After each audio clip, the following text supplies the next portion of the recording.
የሀገራቱ ያሉ መሪዎች አብረዋቸው በታገሉ አብረው በተዋደቁና ለውጥን በጋራ ባመጡ የቅርብ የስልጣን አጋሮቻቸው በተሸረበ ሴራ ወንበራቸው ሲነቃነቁ ማየቱ የተለመደ ነገር ቢሆንም ክስተቱ ግን ከሁሉም ቀጠናዎች በአፍሪካ ላይ ይከፋል።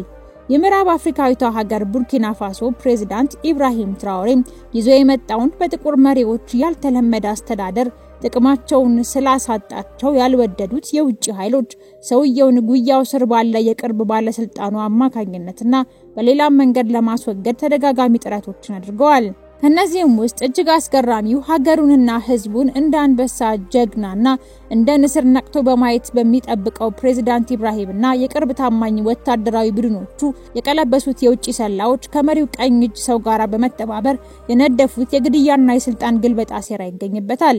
እኛም ይህንኑ ያልተነገረና በዝምታ የተካሄደ የሌሊት አስደናቂ ሀገርን የማዳን ሀገርን የመሸጥ ግብግብ እናስቀኛቸዋለን። ቻናላችንን ሰብስክራይብ በማድረግ የደውሏን ምልክት በመጫን በየቀኑ የምንለቃቸውን አዝናኝና አስገራሚ ቪዲዮዎችን መመልከት ትችላላችሁ። ወደ ዛሬው ቪዲዮ አለፉ።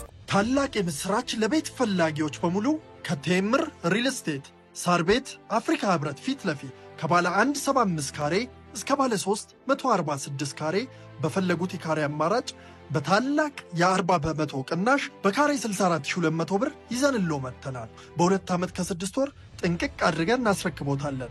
የንግድ ሱቅም ከፈለጉ ፒያሳ ሚኒሊክ አደባባይ ፊት ለፊት G+5 የንግድ ሱቆችን እየገነባ እንገኛለን። ከ3.9 ሚሊዮን አጠቃላይ ክፍያ ወይንም ከ900 ሺህ ብር ቅድመ ክፍያ ጀምሮ እኛ ጋር ያገኛሉ። ለበለጠ መረጃ እታች ባሉት ስልኮች ይደውሉልን። ቴምር ሪል ስቴት የናንተው። በጥልቅ ጸጥታ ተውጦ በነበረው አንድ ሌሊት ፕሬዝዳንት ኢብራሂም ትራኦሬ በቤተ መንግስት ውስጥ መስኮት አጠገብ ቆሞ በዚህች ረጭ ባለችው ከተማ የሆነ ነገር እንደጠፋ ያክል ተሰማው። ያሰጋው ክስተት አንድ ነገር ለመስበር እንደሚንደረደር አውሎ ነፋስ ሆኖም ታየው። በውስን ወራቶች ውስጥ ባልተለመደ መንገድ ወታደራዊ ሴራዎች እየተጋለጡ መውደቅ የጀመሩ ሲሆን ስብሰባዎች ተደራርበውበት ባለጊዜ ጠላቶቹ በተለያዩ ቦታዎች ላይ እየታዩና ግልጽ ካርታ ያላቸው ይመስል በጣም በትክክል እየተንቀሳቀሱ ነበር። የመጥፎ ዕድል አልነበረም፣ ነገሩ ክህደት ነበር። መሪ ኢብራሂም ደረቱ ውስጥ ጥልቅ ስሜት ተሰምቶት የነበረው ለሱ ቅርብ የሆነ ሰው የካህዲነት ምግባር ላይ ተሰማርቶ ቢሆንስ ብሎ ሲያስብ ነው። ቡርኪና ፋሶ በመጨረሻ ከጨለማ መለቀቅ የጀመረችው ከወታደራዊ መስመር የመጣው ፕሬዝዳንት ኢብራሂም የሀገሩ ሰዎች ሲጠብቁት የነበረውን በማድረጉ ምክንያት ሲሆን በዚያ ግን ብዙ ጠላቶችን አፍርቷል። የሀገርን ወርቅ ለማስመለስ የውጭ ጦር አስወጥቶ የህዝቡን ድምጽ በማጽናቱ ለዜጎች ኩራታቸውን የመለሰላቸው ቢሆንም የድሮ ኃይሎች ግን በሱ ስለተናደዱ ከሱ ጀርባ በተሸሸጉ ሰላዮችና በውሸት ፈገግ በሚሉት የቅርብ ሰዎቹ ተጠቅመው የስልጣን ገመዱን ለመቁረጥ አሰፍስፈዋል። ከዚያም አንድ ቀን ምሽት ሁሉም ነገር ተለዋወጠ። በሰሜን አካባቢ የሬዲዮ ድምጾችን እንዲከታተል የተመደበው ወጣት መኮንን ናባ ዞንጎ ወደ ቤተ መንግስት አስቸኳይ መልእክት ላከ። እንግዳው መልእክት ተጀምሮ እስኪቆም ድረስ የግብርና ዘገባ የሚመስል አሰልቺ ወሬን ቢላበስም በውስጡ ግን አንዳች ምስጢር እንደብቋል። በግብርና ሀተታ ስር ስለ ጦርነት ካርታዎች ስምና ወታደራዊ ምስጢሮች የሚያስተላልፈውን መረጃ የፕሬዝዳንቱ በጣም ታማኝ የሆነው ቡድን ብቻ ማወቅ ነበረበትና በዚያው ምሽት ፕሬዝዳንት ኢብራሂም እኩለ ሌሊት ላይ ዝግና ምስጢራዊ ስብሰባ ጠራ።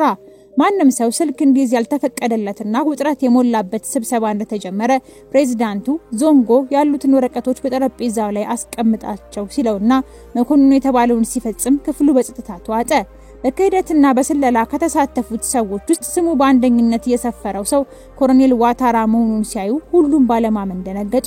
ምክንያቱም ኮሎኔሉ የፕሬዝዳንቱ የቅርብ ጓደኛ ከጎኑ ሆኖ ሲታኮስ የነበረ በጋዜጣዊ መግለጫዎች አብሮት የሚሆንና በልጆቻቸው ልደት በጋራ የተደሰቱ የቅርብ ሰዎች ነበሩ። የክፍሉ አየር ቀዝቀዝ አለ። የፕሬዝዳንቱ አንዱና በጣም ታማኙ ሰው መኮንን ዞንጎ ለጠላቶቻችን ለወራት ያክል መረጃዎችን እየሰጣቸው ነበር ሲል ዝምታውን ሰበረ። ፕሬዝዳንት ኢብራሂም በነገሩ ግራ ቢጋባና ስጋት ቢያድርበትም ራሱን ለማረጋጋት እየሞከረ ለጥቂት ጊዜ ዝም ብሎ ቆየና እንጠብቀዋለን፣ እንከታተለዋለን፣ አሁን ላይ እርምጃ አንወስድበትም አለና በረጅሙ ትንፋሽ ወስዶ በዚህ ቤት ውስጥ ምባብ ካለ እሱንም አንገለውም እናጠምደዋለን እያለ እያንዳንዱ በስብሰባው ላይ ያሉትን ሰዎች ባይኑ ገረመማቸው። አስከትሎም ፕሬዝዳንቱ ክህደት ከፈጸመበት ኮሎኔል ዋታራ ጋራ ምንም እንዳልተፈጠረ ሆኖ በነበረው ሁኔታ ሰላምታ እየሰጠው እያወራውና በካሜራ ፊት ፈገግ ቢልለትም ከውስጥ ግን እያንዳንዱን እንቅስቃሴውን እያየና እየተከታተለ ነበር። ከትዕይንቱ በስተጀርባ እውነተኛው ጦርነት የጀመረው መኮንን ዞንጎ ኮሎኔል ዋታራና እሱ የሚመራው ቡድን የሚያደርገውን ሁሉ እየተከታተለ ሲሆን የስልክ ጥሪውን፣ ጉዞውን፣ የሚጨባበጣቸውን ሰዎችና እያንዳንዱን ስብሰባ ሁሉ ሲቃርም ውሎ ያድራል። አንድ ጥቁር መኪና በጨለማ ውስጥ ሁሉ ጊዜ በተመሳሳይ መንገድ በፈረንሳይ ኤምባሲ አቅራቢያ ባለ ባዶ በሚመስል ቤት ስለሚመላለስ ፕሬዝዳንት ኢብራሂም ደህንነቱ በተጠበቀ ካሜራ አማካኝነት ሁኔታውን በበቂ መጠን አይቷል። በአንድ ምሽት ካሜራ ወደ ቤት ውስጥ ለሚገባው ለኮሎኔል ኦታራ የአሜሪካና አውሮፓ ሰዎች ጥቁር ሻንጣ ሲሰጡትና እሱ ማህደር ሲሰጣቸው የሚያሳይ ምስል ቀርጾ የተገኘ ሲሆን ሰነዱ በሚቀጥለው ወር የሚደረግ የፕሬዝዳንቱ የግል ጉዞ እቅድ ማስረጃ ነበር። መሪ ኢብራሂም ትራኦሬ እጁን እንደ ቡጢ ጨብጦ የተቀረጸው ፊልም እየተመለከተ በአንድ ወቅት ከጎኑ በጦርነት የቆመው ሰው እንደ ከብት እየሸጠው እንደሆነ ቢያስብም ብል ነበርና ንዴቱን ዋጥ አድርጎ ትንሽ ቆየና ለኮሎኔል ዋታራ ስልክ ደውሎ እንደ ሁሌውም ሞቅ ያለ ፈገግታ እያሰማው በማግስቱ ጠዋት መከላከያ ህንጻ የላይኛው ፎቅ ላይ ስብሰባ እንዳለ ነግሮት እንዲገኝ ጋበዘው። በስብሰባው ሰዓት ኮሎኔል ዋታራ እንደ ሁሉ ጊዜውም በራስ መተማመን ፈገግ ያለ ወደ ስብሰባው ክፍል ቢገባም ከማንም ምንም አይነት ሞቅ ያለ ሰላምታ አልተቀበለውም ነበርና ግራ ተጋብቶ ዙሪያውን ሲቃኝ ሙሉ ለሙሉ የታጠቁ 10 ወታደሮችና መሃል ላይ ፕሬዝዳንት ኢብራሂም እንደ ተራራ ተኮፍሰው ቆመው ተመለከተ። ኮሎኔሉ በፈገግታ ላይ ቀዝቃዛ ውሃ ሲቸልስበት እየተሰማው በሴኮንዶች ውስጥ ፊቱ ሲቀያየር ፕሬዝዳንት ኢብራሂም አንተ ልክ እንደ ወንድሜ ነበርክ፣ ለምን ይህንን አደረክ ሲለው ዋታራ አፉን በትንሹ ለማንቀሳቀስ ቢሞክርም ስላልቻለ ምንም ቃል አላወጣም። ወደሱ በደንብ ቀረበና ይህችን ሀገር እንደምትጠብቅ ቃል ገብተ ነበር እና ለምንድነው በዶላር የሸጣችኋት ሲል ድጋሚ ጠየቀው። አሁንም መልስ የለም። መኮንን ዞንጎ ጥቁር ሻንጣውን ጠረጴዛው ላይ አስቀምጦ ሲከፍተው የመከታተያ መሳሪያዎቹ ያስቀሩት በክህደት የተሞላ የምስል ሰነድን የያዘ ነበር። ፕሬዝዳንቱ ቀጥለው እስር ቤት አትሄድም፣ እዚሁ ሆነ ነገሩን ትናዘዛለህ ካለ በኋላ ከቤተ መንግስት አቅራቢያ ከመሬት በታች ባለው ትንሽ የኮንክሪት ክፍል ውስጥ ብቻውን እንዲቀመጥ አደረገ። በአንድ ወቅት የተከበረውና ያጌጠ ዩኒፎርም ለብሶ የነበረው ኮሎኔል ዋታራ ምንም መስኮት በሌለው ጠባብ ክፍል ውስጥ ካለ እንቅልፍ በዝምታ ኩምሽሽ ብሎ ቆየ። መኮንን ዞንጎ ኮሎኔሉ ወደ ታሰረበት ክፍል ገባና በመካከላቸው ባለው ጠረጴዛ ላይ የያዘውን ፋይል አስቀምጦ ይህ አንተ ያስረከብከው እያንዳንዱ ሚስጥርና ስም ዝርዝር መረጃ ነው። አሁን እነሱ አንተ እንደተያዝክ ቢሰሙ ምንም ደንታ የላቸውም ሲለው ዋታራ አይኑን ወለሉ ላይ ተክሎ ዝም አለ። በመጨረሻ ግልጽ ዝምታውን ሰብሮ ድምጽ እየተንቀጠቀጠ ከረጅም ጊዜ በፊት አሜሪካውያንና አውሮፓውያን ወደኔ መጡና መጀመሪያ በገንዘብ ሸነገሉኝ፣ ከዚያም በፓሪስ ውስጥ ያለ ቤትና እንዲሁም ስልጣን እንደማገኘ ነገሩኝ። ኢብራሂምን በመጣል ቡርኪና ፋሶ እንዲመለስላቸው እንዲፈልጉትና እኔም አመንኳቸው፣ ይከላከሉኛል ብዬ ነበር።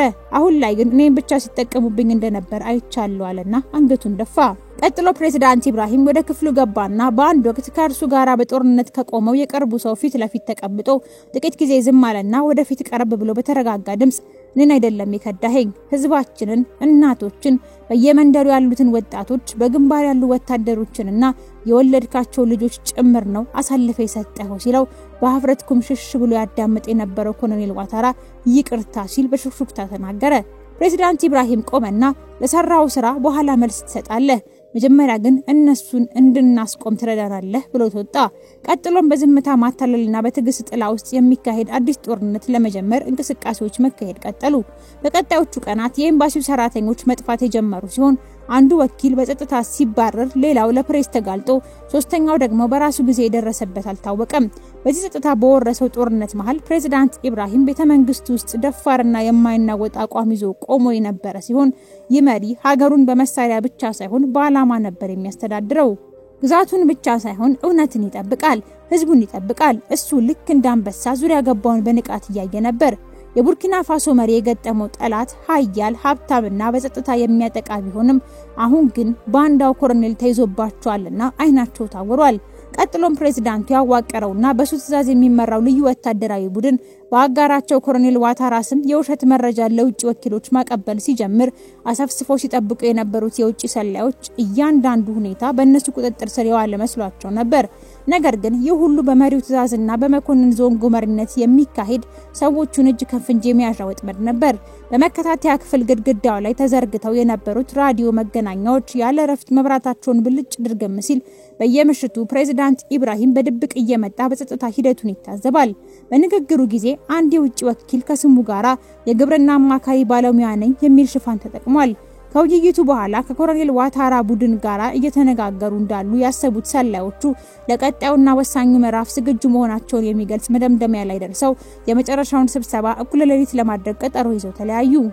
ፕሬዝዳንት ኢብራሂም ሁሉም ነገር በቅርቡ ያበቃላልና የመጨረሻውን ኦፕሬሽን እንዲያደርጉ ለመኮንን ዞንጎ ትዕዛዝ ሰጥተው እኩለ ሌሊት ላይ ኮሎኔል ዋታራ ወደ መሰብሰቢያው ቤት ሲገባ አሜሪካዊ ሰላይ ማልክ ከአንገትጌው ስር ተደብቆ በቀበቶ ላይ የተለጠፈ ትንሽ መከታተያ መሳሪያ ታጥቆ የነበረ ሲሆን ዋታራ በፍርሃት ተውጦ የቅዳቸውን ማሳረጊያ ሲጠባበቅ ይህ ካልተሳካ የሱ መጨረሻው እንደሚሆን ስለሚያውቅ እጆቹ የተንቀጠቀጡ ነበር። ቀጥሎ አንድ ሌላ የአውሮፓ ወኪል እስኪመጣ እየጠበቁ ሳለ ዋታራ በሐሰትና በማስመሰል የተዘጋጀውን ማህደር ለአንዱ ሲሰጠው አንብቦ እንደጨረሰ ጠጋ ብሎ ድምጹን ቅዝቅዝ አድርጎ ዝግጁ መሆን ያስፈልጋቸዋል፣ እሱን ለመጨረስ ጊዜው አሁን ነው፣ ፕሬዝዳንቱ ከምርጫው በፊት መውደቅ አለባቸው በማለት ተናገረ። ከደህንነት ቤት ውስጥ ቁጭ ብሎ ምልልሳቸውን በጆሮ ማዳመጫው የሚሰማው ፕሬዝዳንት ኢብራሂም ጥርሱን ነቅሶ በቀጣይ ምን እንደሚፈጠር በትዕግስት እየተጠባበቀ ነበር። በመቀጠል ሁሉም ሰላዮች በሚስጥራዊ ቤታቸው ከተሰበሰቡ በኋላ ፕሬዝዳንቱን በጥንቃቄ እርምጃ እንዲወስድ ትዕዛዝ ሰጠ። ያንን ተከትሎ ልዩ ወታደራዊ ቡድን በሩን በርግደው ሲገቡና በሰይረኞቹ ላይ ሽጉጣቸውን ሲደግኑና ሁሉም በድንጋጤ ክው ብለው ቀሩ። ከዚያም በደቂቃዎች ውስጥ ሰይረኞቹ ሊገረሱት ባሰቡት ግንድ ራሳቸው እንደወደቁበት በቁጥጥር ስር ይዋሉ ሲሆን መኮንን ዞንጎ ሁሉንም ወዴት መንቀሳቀስ እንደማይችሉ እጅ እንዲሰጡና ሴራቸው መክሸፉን አረጋገጠላቸው። ነገሩ በጥሩ ሁኔታ እንዲሁም በታቀደለት መልኩ መጠናቀቁን ተከትሎ ፕሬዝዳንት ኢብራሂም ያለምንም ጋርድና ወታደራዊ ዩኒፎርም ወደ ውስጥ ዘለቀና ሁሉንም ሴራ የጠነጠኑበትን የውጭ ኃይሎች እየተመለከታቸው በተረጋጋ ድምጽ ፋይሉን ተቀብሎ እያነበበላቸው ቆየና ዛሬ እናንተ ያሸነፋችሁ ኢብራሂምን መስሏችሁ ከሆነ ተሳስታችኋል፣ እኔ አላሸነፍኩም፣ ያሸነፈችው ቡርኪና ፋሶ ነች አላቸው። በነጋታው ነገሩ ሚዲያዎች ጆሮ ይደርስና ቡርኪና ፋሶን የማተራመስ ምስጢራዊ እቅድ ይዘው ሲንቀሳቀሱ የነበሩ የውጭ ሀገር ሰላዮችንና የኤምባሲ ሰራተኞችን መንግስት በወሰደው የነቃ እርምጃ በቁጥጥር ስር መዋላቸው ተገለጸ የሚለው ወሬ ዓለም አቀፍ አርዕስተ ዜና ሆኖ ተሰራጨ። የቡርኪና ፋሶ ፕሬዝዳንት መሪ ብቻ አልነበረም፣ ወታደር፣ አርበኛ፣ አንበሳና ለጠላቱ በቀላሉ የማይንበረከክ ግለሰብ ነበርና ህዝቦቹ ስለሱ አውርተው የማይጠግቡ ሆነው በየመንገዱ ሲያወሩ ይላሉ። ከቀናት በኋላ ፕሬዝዳንት ኢብራሂም በቤተ መንግስት ውስጥ በሰገነቱ ላይ ለብቻው ቆሞ የኦጋዱጉን ከተማን ካርታ ፊት ለፊቱ ዘርግቶ አሁንም በንቃትና በተረጋጋ ፊት ነገር ግን የበቀል እሳትም ቁጣም ሲሆን ይህንም የተፈጠረውን ከውስጥ በባንዳዎቹ ከውጭ ደግሞ ከሀያላን ኃይሎች ጋር ተዋግቶ አንድም ጥቂት በአደባባይ ሳይተጎስ በማጠናቀቅ አሁንም ቡርኪና ፋሶን በሁሉም ነገር እንደሚያስቀድም ያውቅ ነበር። ቀጥሎም ፕሬዝዳንት ትራኦሬ የወታደር ልብሱን ለብሶ በጉዳዩ ላይ ጋዜጣዊ መግለጫ ለመስጠት ወደ መድረክ ሲወጣ ንግግሩን ለመላው ዜጎች በሬዲዮና በቴሌቪዥን ለህዝቡ ለማድረስ የሚዲያ ባለሙያዎች ከካሜራ ባለሙያዎች ጋር ተኮልኩለዋል። ንግግሩን ሲጀምርም የውጭ ኃይሎች ህዝባችንን ከውስጥ ለመመረዝ ሞክረው ነበር፣ እቅዳችንን ለመስረቅ የወደፊት ህልማችንን ለመንጠቅና ሀገሪቱን ወደሚፈልጉት ትርምስ ለማስገባት ነበር ውጥናቸው ካለ በኋላ በቀጥታ ወደ ካሜራው ተመለከተና ግን አልተሳካላቸውም ብሎ ጠንከር አድርጎ ሲናገር ቦታው በጭብጨባ ተናወጠ። ቀጥሎም ክስተቱን በዝርዝር ገልጾ በመጨረሻ ይህችን ሀገር ለወርቅና ለስልጣን ብዬ በፍጹም አልሸጥም፣ እናም በህይወቴ ጭምር ለመጠበቅ እምላለሁ ብሎ ቀኝ እጁን አነሳና ይህ መሃል ላይ ነው ብሎ ንግግሩን ቋጨ። ይህንን ንግግር በአፍሪካ ሁሉ የሚገኙ ነጻነትና እኩልነትን የናፈቁ ወጣት አክቲቪስቶች ጭምር ሲሰሙት እንደ አፍሪካዊ በእጅግ ተደስተውበታል። በአንድ ወቅት ሲጠራጠሩት የነበሩት የፖለቲካ ሰዎች ሳይቀሩ ከሀሳቡ ጋር ቆመው ድጋፋቸውን ገለጹ። ምሽቱን የሰላዮቹን ሴራ የበጣጠሱ ልዩ ወታደራዊ ቡድን አባላት ጋር ተቀመጠና ለሀገራቸው ትልቅ ነገር አድርጓቸዋል ሲል መኮንን ዞንጎ ፈገጋልና ሁሌም ከተከበረው መሪያችን ጋር ሆነን ሀገራችንን እንጠብቃለን ሲለው አው ምናልባትም በተለያዩ ፊቶችና በተለያዩ ቅዶች ደጋግመው መምጣታቸው አይቀርም ሲል ፕሬዝዳንቱ ቢሆንም ግን እናቆማቸዋለን በማለት መኮንን ዞንጎ ያለምንም ማመንታት ሲመልስ መሪው ኢብራሂም አንገቱን እየነቀነቀ ትክክል በአንድነት ከቆመን ድረስ ይህንን መሬት ፈጽሞ ያስዱብንም አለው። ቀጥሎም አንበሳ መሪ ለአፍታ ረፍት ለማድረግ ወደ ክፍሉ ገባ። ምክንያቱም እንደ ኢብራሂም ትራኦሬ ያሉ አስተዳዳሪዎች ለረጅም ጊዜ አንቀላፉም። ከህዝብ ዘግይተው ይተኛና ከህዝብ በፊት በመነሳት መጪውን ጊዜ በልባቸው ውስጥ ሲያሰላስሉ ይቆያሉ። እናንተስ ውድ ቤተሰቦቻችን ስለዚህ ታታሪ አርበኛ መሪ ምን ተሰማችሁ? አስተያየትና ሐሳባችሁን አሳውቁን። እዚህ ላይ አበቃን። ቸር ቆዩልን።